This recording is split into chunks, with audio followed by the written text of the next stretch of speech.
4 metre तक लंबी थी। उस दौर में लंबी दाढ़ी रखना इंसान की शान शौकत और अजमत की नुमाइंदगी करता था। ये शख्स अपनी दाढ़ी को रोल करके एक पाउच में रखता था, मगर सन 1560 में जब शहर में आग लग गई और तकलीफ की शिद्दत से सब लोग इधर उधर भागने लगे, तो अफरा तफरी के आलम में इस शख्स ने अपनी दाढ़ी खुली ही छोड़ दी और भागते वक्त इसकी दाढ़ी इसके पांव तले आ गई, जिस वजह से वो जमीन पर गिर गया। अब जमीन पर गिरते ही इसके गर्दन की हड्डी टूट गई और इसकी मौत वाक़ई हो गई। सुनने में ये कहानी काफी अजीब लगती है, मगर तारीखी रिकॉर्ड के मुताबिक और उनके गांव बरनाओ आम इन में इस शख्स की दाढ़ी का एक हिस्सा आज भी म्यूजियम में महफूज है। दोस्तों, सन 1960 के दौरान एक स्पेनिश न्यूरोलॉजिस्ट डॉक्टर जोस डेलगाडो ने दिमाग को कंट्रोल करने के लिए एक ऐसे तजर्बे पर काम किया जो साइंस और अखलाकियात दोनों के लिए बहसो मुबाहसे का बाइस बना। ये शख्स दिमाग को कंट्रोल करने और इंसानों की फ्री विल पॉसिबिलिटी को एक्सप्लोर कर रहा था, जो उस वक्त एक इनकलाबी और खौफनाक तस्वर था। इस शख्स की सबसे बड़ी ईजाद एक छोटी सी स्टिमोसिवर इलेक्ट्रॉनिक डिवाइस थी। ये बराह रास्त दिमाग के अंदर नस्ब की जाती थी। ये डिवाइस दिमाग के मखसूस हिस्सों को इलेक्ट्रिकली स्टिमुलेट करने की अहलियत रखती थी, जो इमोशंस, मूवमेंट और बिहेवियर को कंट्रोल कर सकता था। डेलगाडो का एक सबसे ड्रामाई और वेल डॉक्यूमेंटेड तजर्बा यह था जब उसने एक बुल के दिमाग में स्टिमोसिवर को नस्ब किया। जब बुल ने उसे मारने की कोशिश की तो इस शख्स ने एक रिमोट कंट्रोल का इस्तेमाल करके इस बुल के जारहाना रवैये को रोक दिया और ये बराह रास्त मुजाहिरा साइंसी पेशरफ्त और अखलाकियात बैक वक्त दोनों का सिंबल बन गया। इस शख्स के इस तजर्बे ने एक बहुत बड़ी बहस छेड़ दी कि क्या किसी के दिमाग और माइंड विल को कंट्रोल करना अच्छा अमल है, क्योंकि एक तरफ तो ये रिसर्च लोगों की दिमागी सेहत के लिए मुफीद हो सकती थी, लेकिन उसी वक्त दूसरी तरफ ये आमिराना हुकूमत और गलत इस्तेमाल के लिए एक हथियार भी साबित हो सकती थी। आज इस शख्स का नाम न्यूरोसाइंसिस के मैदान में बहुत ज्यादा अहमियत रखता है। वस्ती अमेरिका के होंडुरास में एक शहर है जिसका नाम योरो है। अजीब बात यह है कि यहाँ के लोग पिछले 100 साल से अजीबो गरीब कुदरती मज़ाहिर का सामना कर रहे हैं, जिसे द इलुविया डी पेसेस कहा जाता है, जिसका मतलब है मछलियों की बारिश। हर साल यहाँ मई और जुलाई के दरमियान इस इलाके में जब बहुत बड़ा तूफान आता है तो इस तूफान के बाद वहाँ के मकामी लोगों को जमीन पर छोटी छोटी जिंदा मछलियां तड़पती हुई मिलती हैं। लोग फौरन ही बाल्टी लेकर मछलियां जमा करना शुरू कर देते हैं और इसका खाना बनाते हैं। इस वाकये को कई बार साइंसदानों और न्यूज चैनल्स ने भी रिकॉर्ड किया। सन 1970 में नेशनल ज्योग्राफिक टीम ने मछलियों की इस बारिश पर डॉक्यूमेंट्री भी बनाई थी। यहाँ के मकामी लोग ये मानते हैं कि उनके खुदा का कोई करिश्मा है और उनका ये कहना है कि सन 1800 में एक स्पेनिश प्रीस्ट फादर जिसका नाम जोस मैनुएल सोबेराना था, उसने दुआ की कि गरीब लोगों के पास खाना हो, और उस वक्त से मछलियों की बारिश होती आ रही है। आज भी योरो में हर साल रेन ऑफ फिश फेस्टिवल मनाया जाता है। लोग इसको एक रहमत के तौर पर मानते हैं। सन 1938 में एक चाइनीज प्रोफेसर चीपू टी एक पहाड़ पर आसार कदीमा की बाकियात तलाश कर रहे थे। उन्होंने वहां पर बहुत से कदीम गार दरियाफ्त किए। वहां पर उनको बहुत छोटे कद के स्केलेटन्स भी मिले। इन ढांचों का कद सिर्फ 5.3 फुट के आसपास था। इस अमले ने इन्हीं गारों में सर्कुलर डिस्क भी दरियाफ्त की। हर डिस्क तकरीबन 1 फुट डायामीटर की थी और इन डिस्क के बिल्कुल वस्त में एक होल मौजूद था, जैसे ये डिस्क कोई ग्रामोफोन का रिकॉर्ड हो।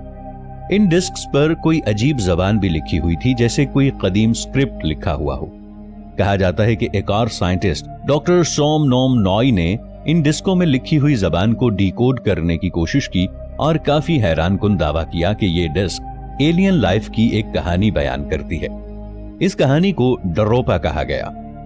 इस कहानी के मुताबिक हजारों साल पहले एलियंस का शिप इन पहाड़ों पर क्रैश हो गया था और वहां के मकामी कबाइल ने या तो उनको मार दिया या वापस भगा दिया। चाइनीज गवर्नमेंट ने डिस्क का कोई जिस्मानी सबूत पेश नहीं किया, मगर कुछ यूएफओ और रिसर्चर्स और तारीखदानों के लिए ये एक सबूत है कि माजी में ऐसा कुछ जरूर हुआ था जिसे समझना नामुमकिन है।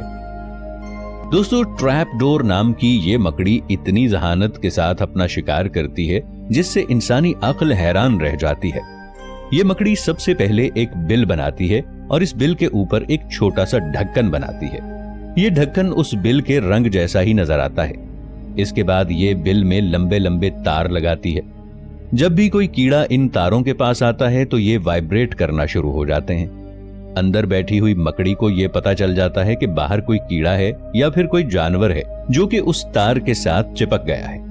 अगर बाहर कोई कीड़ा हो तो ये मकड़ी फौरन उसका शिकार कर लेती है। दोस्तों, सन 1920 में यूएसएस लॉस एंजलिस एक अमेरिकन एयरशिप थी।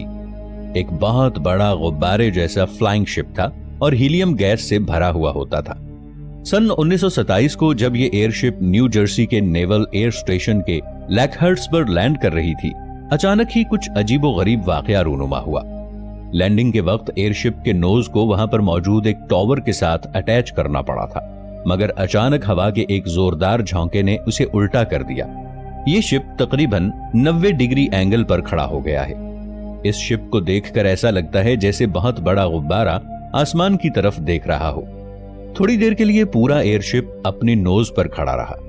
अंदर बैठा हुआ सारा अमला नीचे की तरफ गिर गया क्योंकि जहाज का फ्लोर बिल्कुल झुक चुका था। यह वाकया कुछ ज्यादा देर तक नहीं चला क्योंकि हवा का दबाव कम होने पर एयरशिप वापस नॉर्मल पोजीशन में आ गया और खुशकिस्मती से कोई बड़ा हादसा पेश नहीं आया, मगर पूरी दुनिया में ये बात पब्लिश की गई।